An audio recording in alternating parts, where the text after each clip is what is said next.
விஞ்ஞான முறையில 524 கோடி ரூபாய் ஊழல் பண்ணி மக்கள் பணத்தை ஆட்டைய போட்ட கில்லாடி இவருதான்.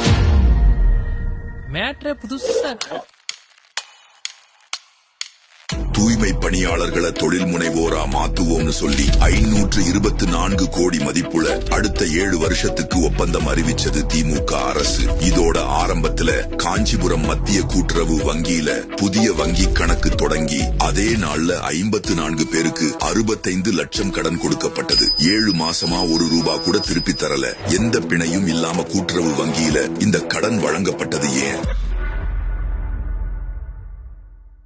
தமிழக அரசோடு தூய்மை பணியாளர்கள் மேற்கொண்டுள்ள கழிவு நீர் அகற்றும் ஒப்பந்த பணிகள் அவங்களுக்கு பதிலா ஜென் கிரீன் லாஜிஸ்டிக்ஸ் நிறுவனமே மேற்கொள்ளும்னு ஒப்பந்தம் கையெழுத்திடப்பட்டது. இந்த ஒப்பந்தத்தில் வங்கி கடன் பெற்ற பயனாளிகளும் கையெழுத்திட்டனர்.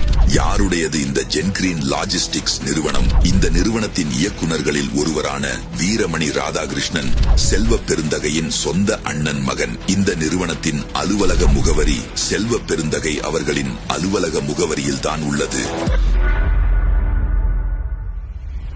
தூய்மை பணியாளர்கள் மறுவாழ்வுக்கும் அவர்கள் முன்னேற்றத்திற்கும் கொண்டுவரப்பட்ட திட்டம் செல்வ பெருந்தகையின் பினாமி நிறுவனத்திற்கு வாகனங்கள் வாங்க பயன்படுத்தப்பட்டுள்ளது. ஏழை எளிய மக்களின் வயிற்றில் அடித்து அவர்களுக்கான திட்டங்களை தங்கள் நலனுக்காக மடைமாற்றிக் கொண்டார் தமிழக காங்கிரஸ் கட்சியின் தலைவர் திரு செல்வ பெருந்தகை. இந்த ஊழல் திமுக அரசுக்கு தெரியாமலா நடந்திருக்கும்?